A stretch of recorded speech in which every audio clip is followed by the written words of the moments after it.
What's up, YouTube? Capital G here, aka the Salem Ambassador. Got two of my most improbable duels for you guys to check out, where we might just actually get some W's. These are duels that you can look at them and say 100% cap, you should not have won, but I believe because this deck can just win those nitty-gritty duels where everything does not go right, where you have to make up plays on the fly, I believe Salaman Greats can win these duels. Our first duel is against Pendulums, which, my bad, this was supposed to be swapped, so I'm at the bottom. We're going against Pendulums. In neither one of these duels do I have any hand traps, despite the fact I think I run like 9 hand traps in this deck. I'm counting Impermanence as a hand trap, but I run a bunch of hand traps, guys. I just didn't see any of them. And then sometimes you're playing Salaman Greats and you just get these really crappy hands and you're just like, oh god, I gotta play through this hand. But sometimes you can also just play through your opponent's back row, all of their disruptions. This is a new thing a lot of Pendulum Magician players are doing. They're running not only the Yang Zing Zephyr card to get Zephyr Divine Strike, but they're also running the Phantom Knight Link Monster. They go into Underclock Taker so that they can go into it, and it gets them 2 copies of Fog Blade. Now you can see, and I'm technically going to count this as a 5 disruption board. He has 3 very powerful traps in his back row, including a counter trap. He has Tornado Dragon, which, you know, could obviously pop my Sanctuary if I do happen to get that search off. And I'm going to say, since he can use Tornado Dragon twice, that it's 5 disruption board. But it don't matter, guys. These Pendulum boards, oh my goodness, 1700 disruptions. They don't mean nothing to Salaman Greats. We can play through that. Got Impermanence, probably don't even need it, to be honest. We are going to normal summon Foxy. The reason I normal summon Foxy instead of Lady the Bug is because we know his back row. And I also know that if he does happen to hit my Lady the Bug with, if he hits it with the freaking counter trap, then my turn just ends. And I know I'm going to get OTK'd at that point. Plus, I needed to be able to resolve Gazelle. So we're going to go ahead and we're going to link into Valence. He did use 1 Fall Blade. There's his 2nd Fall Blade, not wanting to let me get pluses. And now we're going to get Gazelle off. We're going to probably drop Spinny in the graveyard. Now, this was interesting, and this is a play that I had never really done before. I skip over Mirage Stallion and Sunlight Wolf completely because I felt like both of those plays were risky. And honestly, if he would have just used his Zephyr Divine Strike on my Mirage Stallion, then my turn just ends and I lose. I had to freaking get this card off the board. I had to force this card out. So Heat Leo actually does that. It forces it out. Otherwise, he'll just, you know, it'll go back to the freaking or his deck. Now he does use it, which was, I was like, thanks, because I just used Valence from the graveyard. I protected, and now I actually feel pretty decent about my position. Pendulums is not a deck that can grind at all. They're all their power basically about 95% of their power is in the first 2 turns. If you can survive those turns, the Pendulum Magician player is not going to win usually. And for those of you who wonder why I run the 1 copy of Raccoon when the OCG players don't, it's for situations like this. He thinks he's going to kill me. Nope, get jebaited. We use Raccoon. We gain 3,000 life points, so have fun trying to OTK me at 11k life points. The Heat Leo is protected, which is the most important thing. And now he has basically used all of his gas in the first 2 turns. This is why I think that, like, Pendulums, if they don't beat you in the first 2 turns, they're not going to win. We get Lady the Bug at this point. I know the game's already over. I can just make some shit up at this point. I know that he has Borolo Dragon on the field. I'm like, bro, I can Borolo you just as easily as you drop Borolo Dragon. And in fact, that's exactly what we're going to do. We're going to use Heat Leo. We're going to make his Void Ogre Dragon 400 attack just for the lulz. We're going to Borreload his Borreload, and then we're going to Snatch Steal his PK Link Monster so he can't recover it from his graveyard using one of his Fog Blades or something like that, and the game is basically over. In addition, we had a Breakthrough skill in our back row, so there was no way, even if he did somehow top deck something good, we had Breakthrough skill, plus we had the best monster in the entire archetype in our hand, and we still had Falco and a whole bunch of other shit in our graveyard. So that was pretty much me playing through, I'm going to say 5 disruptions as usual. And then in our second duel, we have me playing against arguably maybe our top, I'm going to say a top 2 worst matchup for our deck, and it's Zombies. If you guys don't know why Zombies are so bad for Salaman Greats, it's really because of Zombie World and the fact that it changes all of our Cyberus monsters into zombies. It means you will never be able to really go into Valence, which means you never get to Sanctuary, which means you really aren't able to Reincarnation Link. So this 1 card cuts off 3 parts of our deck, and then when they get Baller Jock on the field, that card is like fucking double disruption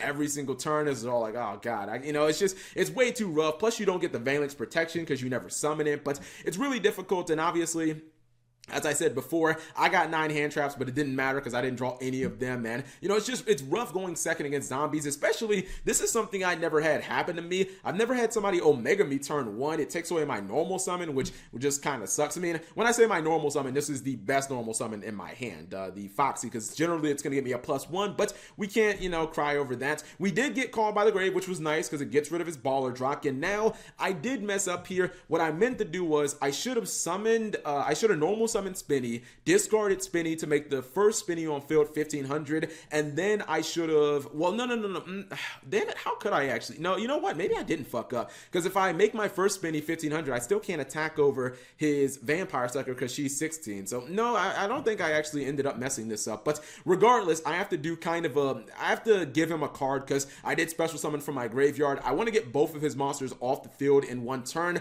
but I don't think that there was a way for me to do it without using my graveyard, now that I look at it. I did mess up here.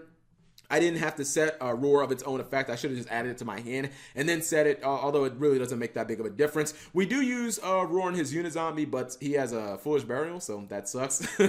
Now, luckily, his Baller Drops effect is negated, because if his Baller Drops effect was not negated here, I believe he would have won. That the raccoon that actually saved my Sunlight Wolf from battle, I would not have been able, well, he could have used it, but I could have used it, but then he just would have banished my Sunlight Wolf and I just would have lost at that point. I would have not had any way of recovering, but it's okay. We still got the Sunlight Wolf. We're still in here. Unfortunately, we're not going to have Sunlight Wolf for long. He uses Omega, which means he banishes my Sunlight Wolf, and yeah, he's going to negate my Foxy as well. Now, at this point of the door, you guys are like, Cat G, there's no way for you to win. You just got Omega'd again. This guy's recycling Mizukis. How can you win, especially with no effects that you're using this turn? Don't worry, guys. Breakthrough Skill got me covered. I keep telling you guys, Breakthrough Skill is better than Solemn Strike, or really, I mean, any of the Solemns on. I don't care what they play in the OCG. I'm riding with Breakthrough Skill, because duels like this will show you the power and the utility of Breakthrough Skill. These utility cards are too good. So he's going to go for Omega. He gets his Baller Drop, and this is where Breakthrough Skill shines. We summon our Foxy. He tries to activate Baller Drop. Nope, bro. We got the Breakthrough Skill in the graveyard. Your guys negate it for the turn. Now, he is going to Omega me again, which at this point, it's like, bro, this is annoying. But thank goodness we got another copy of Spinny, which is in the form of our Circle, which is the Rota for the archetype. If I would have been able to keep the Spinny, I would have been fine there, but luckily I just happened to hit basically another copy of it, which was nice. Now, at this point of the duel, you have to, as a Silent Man Great player, you have to be able to change your play style on the fly. You guys can see all the cards he has. I'm not going to outgrind him in this duel. It's just not possible. Like, he has too much advantage, and even if I, like, not only if I kill this thing, it's just gonna fucking come back anyways next turn, because he still has this, and he has a backup copy, but there's always that cheeky Violet Chimera play, guys. I talk about it all the time, and I realized, I was like, I think I can actually win. So I'm gonna use Spinny on his monster, which will be important later. We're going to drop Fusion of Fire into the graveyard. He keeps trying to use the Baller Drop, not realizing that it's negated, bro. It's not going to be useful. We're going to go ahead and bounce it because I'm sick of looking at it. We are going to special summon our Gazelle. Even though we did use the first effect, the Armageddon Knight effect, when we special summoned it from our deck, we had not used the special summon from a hand effect. These are two different effects. They are both hard once per turn, but you can use them in the same turn. We Reincarnation Link, and guess what we are going to do? We're going to Fusion of Fire using his monster and the last card in my hand, Violet Chimera, and because we use Spinny on his Solitaire, guess what we get? We get double battle damage. G freaking G, guys. That is so improbable. This guy was, I think, +5 on me just earlier this turn, but it don't even matter, guys, because he still got that work. Let me go ahead and pause for one quick second. Actually, I don't really need to pause because I do have the third duel with that guy, but it's like really not that much. There's really not that much of a point. I told you guys before, I don't play singles on YGO Pro. I just wanted to show you that to prove that I don't play singles. Alright, so this is what my deck looks like on paper. I've made a couple of adjustments. One thing I will say that I did steal from the OCG is the Called by the Graves. You guys know before I was running Lost Win.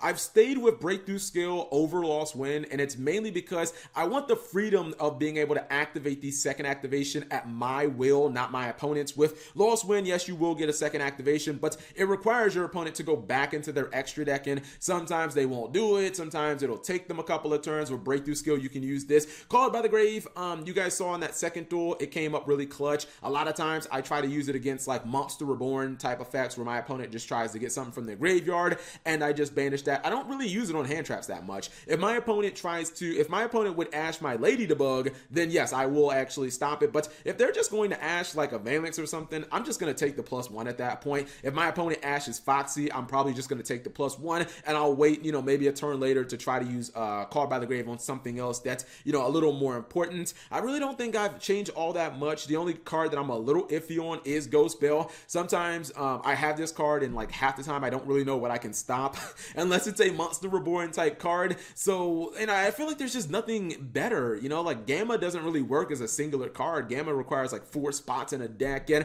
I don't really know that there's another hand trap that I honestly trust, but I do feel like you need this many, hand traps if you're going to be able to go second reliably. And you guys saw in those duels, I was going second and not really getting hand traps. So even with me running 9 hand traps, essentially, I still wasn't getting them. I don't think I'm changing anything in the extra deck. The only card I would possibly consider taking out is Flame Administrator. Sometimes it's impactful, sometimes it's not. Maybe you guys could say Cap, add a Boils for a Dragon. I'm going to be real. I'm going to build this deck in real life. I don't feel like dropping a whole Benjamin on a Boils for a Dragon when I hardly ever summon this fucking thing anyways. I might summon Boils Dragon 1 out of every 10 duels, so I'm definitely not going to be summoning Sword Dragon that much. This deck does not have a problem with OT King. When it comes to the side deck, the only things I've changed were I added Twin Twister for Heavy Storm Duster.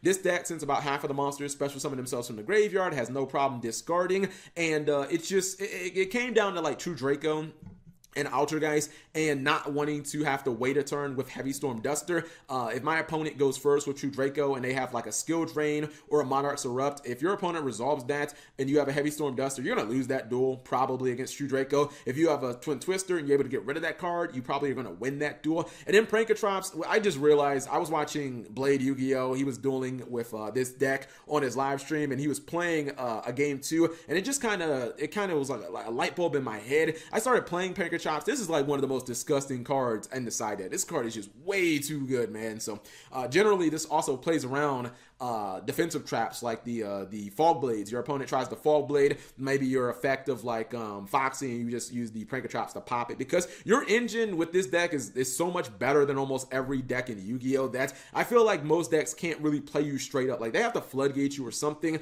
to be able to beat this deck. If they try to go like card for card with you, they're not going to win. Like that's how much advantage this deck makes and how good its recovery is. But hopefully you guys enjoyed those two improbable wins. If you did, give the video a thumbs up. Thank you guys for watching. As always, subscribe if you have not already, and turn on that notification bell for daily videos.